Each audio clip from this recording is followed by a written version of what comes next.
Saudi আরব থেকে এই রোগের জন্য চলে এসেছি। আমি 23 বছর আছিলাম সৌদি আরব। 23 বছর ছিলেন, শুধুমাত্র এই একটা রোগের কাছে হেরে গেছেন আপনি। স্যার আপনার মূলত কি সমস্যা ছিল কত বছর ধরে? আমার ওই মাজার মধ্যে থেকে এখান থেকে ব্যথা আমার পায়ের দিকে যাইতো, হাঁটতে পারতাম না, বসতে পারতাম না, ঝিনঝিন ঝিনঝিন করতে অবশ্য লাগতো। আলহামদুলিল্লাহ এখন ভালো আছেন? মোটামুটি ভালো আলহামদুলিল্লাহ। আগের সমস্যাগুলো কি আগের থেকে অনেক কিউর হয়েছে? আগের চাইতে অনেকটাই ভালো আর কি। অনেকটা ভালো আছেন। প্রথম দিন চিকিৎসা নেওয়ার 24 ঘন্টা পর একটা ফলাফল পেয়েছেন? হুম, কেমন ফলাফল পেয়েছেন? অনেকটাই কম কম হয়েছিল। কম ছিল। প্রথম দিন চিকিৎসা নেওয়ার 24 ঘন্টা পরে। জি। স্যার আসসালামু আলাইকুম। ওয়ালাইকুম আসসালাম। স্যার কেমন আছেন আজকে? আলহামদুলিল্লাহ ভালো আছি। সুস্থ আছেন তো?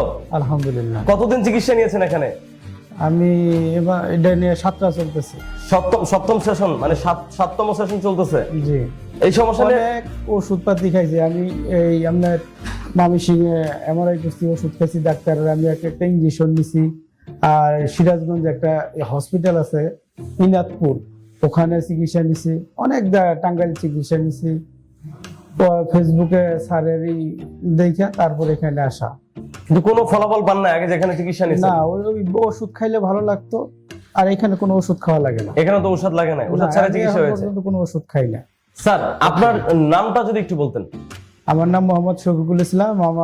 আমার দেশের বাড়ি টাঙ্গাইল ডিস্ট্রিক্ট। পেশায় আপনি কি করেন? বাইরে ছিলাম। কোন দেশে ছিলেন? সৌদি আরব ছিলাম। সৌদি আরবে ছিলেন। এই রোগের জন্য কি চলে আসছেন সৌদি আরব থেকে? সৌদি আরব থেকে এই রোগের জন্য চলে এসেছি। আমি 23 বছর আছিলাম সৌদি আরব। 23 বছর ছিলেন, শুধুমাত্র এই একটা রোগের কাছে হেরে গেছেন আপনি। দর্শক দর্শক আমাদের যারা প্রবাসী ভাইয়েরা আছেন, যারা ভিডিওটা এখন দেখছেন, আমি ক্যামেরার পিছন থেকে আপনাদেরকে বলছি, যারা ভিডিওটা দেখছেন তাদেরকে বলবো যে এই রোগগুলো আসলে আহামরি কোনো রোগ না। যদি আমাদের এখানে আসেন, যদি আমাদের এখান থেকে চিকিৎসা নেন, এই রোগগুলো আপনার আহামরি কোনো রোগ না। এখান থেকে চিকিৎসা নিয়ে আপনি সুস্থ হয়ে স্বাভাবিক জন্য ফিরে গিয়ে আপনি আপনার কাজকে আবারও নতুন করে শুরু করতে পারবেন। এবং আমাদের স্যার, সম্মানিত রোগী যিনি বসে আছেন, উনি এত বছর প্রবাসে থাকার পরে, সৌদি আরবে থাকার পরে উনি শুধুমাত্র ওনার এই রোগের কাছে হেরে গিয়েছেন। উনি চলে আসছেন বাংলাদেশে, অনেক জায়গায় চিকিৎসা নিয়েছেন কিন্তু কোথাও কোনো ভালো ফলাফল পাননি। কিন্তু এখানে আসার পরে প্রথম দিন চিকিৎসা নেওয়ার 24 ঘন্টা পর থেকে উনি খুব ভালো একটা ফলাফল পাওয়া শুরু করেছেন। এবং আলহামদুলিল্লাহ আজকে ওনার 7টা সেশন চলছে, মানে 7ম সেশন। 7 দিন উনি অ্যাডভান্স আকুপাংচার সহ অন্যান্য চিকিৎসা নিয়েছেন এবং উনি এখন আগের থেকে অনেক সুস্থ। স্যার এই যে আপনি এখন এই যে সুস্থ আছেন বা সুস্থ হচ্ছেন, আপনি যদি তখন জানতেন যে এই রোগটার কারণে আমি চইলা না আইসা আমি যদি চিকিৎসা নেই তাহলে আমি সুস্থ হয়ে আবার ফিরে যেতে পারবো, তখন কি আপনি একদম চলে আসতেন? না, কোনোদিনও না। কোনোদিনও চলে আসতেন না? না। স্যার সৌদি আরবে কি কোনো ডক্টর দেখিয়েছেন? হ্যাঁ, সৌদি আরব আমি অনেক ডাক্তার দেখাইছি। তারা কি বলেছিল? তারা অনেক ধরনের ওষুধপাতি দিত, ওগুলা খাইতাম, ওরকম কোনো ফলাফল পাইনি। আমি যতটুকু শুনেছি আমাদের বিগত রোগীদের কাছে, সৌদি আরবের যে ডক্টররা আছেন ওনারা নাকি বিশেষ করে বাংলাদেশি বা প্রবাসী রোগীদেরকে নাকি অতটা ভালো করে কেয়ার করেন না। আর ওনাদের চিকিৎসাও নাকি অনেক এক্সপেন্সিভ, অনেক টাকার প্রয়োজন হয়, টাকার দরকার ওখানে। নট অনলি সৌদি আরব, মধ্যপ্রাচ্যের অন্যান্য যে কান্ট্রিগুলোতে আছে এইটাই হয়। এবং বাংলাদেশে আপনি যে চিকিৎসাটা করিয়েছেন, যে ডক্টরদের দেখাইছেন, তাদের কাছ থেকে কেমন উপকার পেয়েছেন আপনি? ওই যেখানে গেছি ওষুধ খাওয়া লাগতোই, ওষুধ খাওয়া লাগতোই। মানে ওষুধ যতদিন খেতেন ভালো থাকতাম, ওষুধ না খাওয়ালে এরকম হতো, আবার দেশে হয়ে যেত। আচ্ছা আচ্ছা, এমনি থেকে বলছিল অপারেশন করতে, বলছিল অপারেশন করার জন্য বলেছিল। তো অপারেশনের কথা যখন আপনাকে বলেছিল তখন আপনি কি ভাবলেন মনে মনে? তখন কি ভাববো, অনেক কিছুই ভাবছি। অনেক কিছু ভাবার পরে যে অপারেশন ছাড়া যদি এরকম কোনো ট্রিটমেন্ট পাওয়া যায় তাহলে ওদের সবথেকে ভালো। আমার ওই দেশে একটা ফোরম্যান আছে সুরিয়া, ও আমার বারবার মানা করতো যে তুই অপারেশন হইস না, এগুলো অপারেশন ঝুঁকিপূর্ণ। হ্যাঁ, অপারেশন করলে বেশিরভাগই রোগীরা সুস্থ হওয়ার সম্ভাবনা কম থাকে, সম্ভাবনা কম, অতটা হয় না। এই জন্য আমি এরকম মানে কোনোই যাইনি অপারেশনের মধ্যে। তো পরবর্তীতে দেখলেন যে আপনি এই অসুস্থতা নিয়ে আর কাজ করা আপনার পক্ষে সম্ভব হচ্ছে না, না এরকমটাই। মানে তখন কি খারাপ হয়েছিল যে একদমই কাজে বন্ধ করে দিয়ে আপনি চলে আসেন? সব সময় পায়ের ভিতরে কিটমিট কামড়াইতো, এরকম চলতে পারতাম না। আমি তো মোটরসাইকেল চালাইতাম সব সময়, মানে খুবই খারাপ লাগতো। তাহলে আপনার জন্য আরো বেশি এটা ঝুঁকিপূর্ণ থাকতো। আর রাত্রে ঘুম আসতে পারতাম না, পায়ের ভিতরে সবসময় মানে এরকম।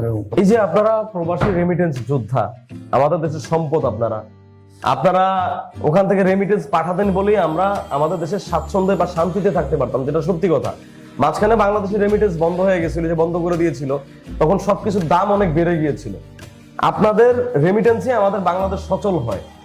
তো এই যে যখন দেখলেন যে ওখানে আপনি সারাদিন কাজ করছেন, রাতের বেলা গিয়ে একটু ঘুমাতে পারছেন না ব্যথার জন্য, তখন নিজের কাছে কি অভিযোগ লাগতো, কেমন লাগতো খুব নিজের কাছে? খারাপ লাগতো, এক কথায় খুব খারাপ লাগতো। খুব খারাপ লাগতো। তো তারপরে আমাদের এখানকার সন্ধান পেয়েছেন কিভাবে? ফেসবুকে। ফেসবুকে তো এখানকার দেশে কোন আসার পর। কথাটা আপনার ভালো লেগেছে, সবগুলোই যেটার জন্য স্পেসিফিক একটা কথা আছে যে না এইটার জন্যই আমি এখানে আসছি? আমার সবচাইতে আমার স্যারের খুব ভালো লাগে। স্যারের কথাগুলো ভালো লাগছে। তো এখানে আসার পরে স্যার কি বললেন? স্যার বললো কোনো সমস্যা নাই, সুস্থ হয়ে যাবেন। সুস্থ হয়ে যাবে বলছেন? কতদিন চিকিৎসার জন্য বলছিল তখন?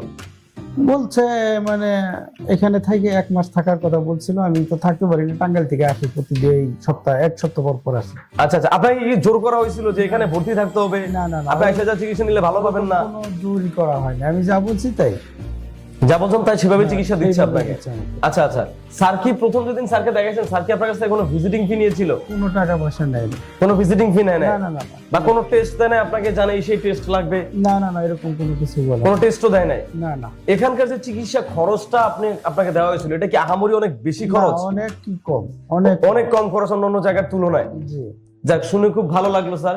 স্যার এখানকার স্যার কি নিজে হাতে আপনাকে চিকিৎসা করিয়েছেন নিজে নাকি? হাতে স্যার। স্যার নিজে হাতে চিকিৎসা করেছেন? হুম। আমরা অন্য জায়গায় দেখি যে ডক্টররা শুধুমাত্র প্রেসক্রাইব করে দেয়, না। যান ওই করেন সেই করেন, তার টেকনিশিয়ানরা বা অন্য লোকজন চিকিৎসাটা করায়, কিন্তু এখানে আমাদের ডক্টর নিজে হাতে চিকিৎসাটা নিজে করায়। হাতে দেয় স্যারের এই চিকিৎসা। বিষয়টা কেমন লাগছে খুব যে ভালো একজন লাগে। ডক্টর নিজে হাতে যখন আমাকে চিকিৎসাটা করাচ্ছে? খুব ভালো, মানে খুব ভালো খুবই লাগছে। ভালো লাগে। যাক, শুনে খুব ভালো লাগলো স্যার। স্যার এই যে আপনি এতদিন এখানে চিকিৎসা নিলেন, আপনি তো অনেক রোগীদেরকে দেখছেন যারা চিকিৎসা নিচ্ছে, তারা কেমন উপকার পাচ্ছে যদি একটু বলতেন? সবাই আমি তো দেখি মোটামুটি ভালোই, ভালো হয়ে যাচ্ছে? ভালো হয়ে যাচ্ছে, ভালোই বলে। যাক, আপনাকে অসংখ্য ধন্যবাদ স্যার। আপনার কাছে আরেকটা গুরুত্বপূর্ণ কথা জানতে চাইবো, সেটা হচ্ছে স্যার, বাংলাদেশে এরকম অনেক প্রতিষ্ঠান আছে এবং অনেক ডক্টর আছে যাদের কোনো সার্টিফিকেট নাই, যাদের কোনো বিএমডিসি লাইসেন্স নাই। আচ্ছা। লাইসেন্স ছাড়াই তারা বিভিন্ন জায়গায় চিকিৎসা করাচ্ছে, বড় বড় প্রতিষ্ঠানে বানায় ফেলাইছে। মানুষকে এক প্রকার আশা দেখে আর সুস্থতার কথা বলে মানুষের পকেট কাটতেছে। হুম। মানুষও বিভিন্ন জায়গায় গিয়ে চিকিৎসা নিয়ে সুস্থ হচ্ছে না, ঔষধ খাচ্ছে কিন্তু পার্মানেন্ট সমাধান পাচ্ছে না।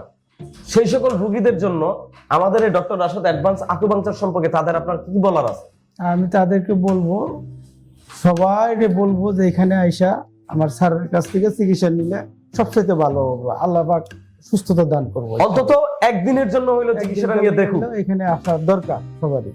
দেখ, আপনাকে অসংখ্য ধন্যবাদ স্যার আপনার মূল্যবান মতামত দেওয়ার জন্য। আমরা দোয়া করি আপনার বাকি যে 3টা সেশন আছে, 3টা সেশন নিয়ে আপনি সুস্থ থাকেন, ভালো থাকেন, এবং যদি আবার কখনো প্রবাসে ফিরে যেতে চান, যেন প্রবাসে গিয়ে আবার শান্তিতে এবং আরামে কাজ করতে পারেন, এবং আমাদের দেশের জন্য অনেক বেশি বেশি রেমিটেন্স আপনারা পাঠাবেন। সবাই দোয়া করবেন ইনশাআল্লাহ। আল্লাহ হাফেজ স্যার, আসসালামু আলাইকুম। ওয়ালাইকুম সালাম।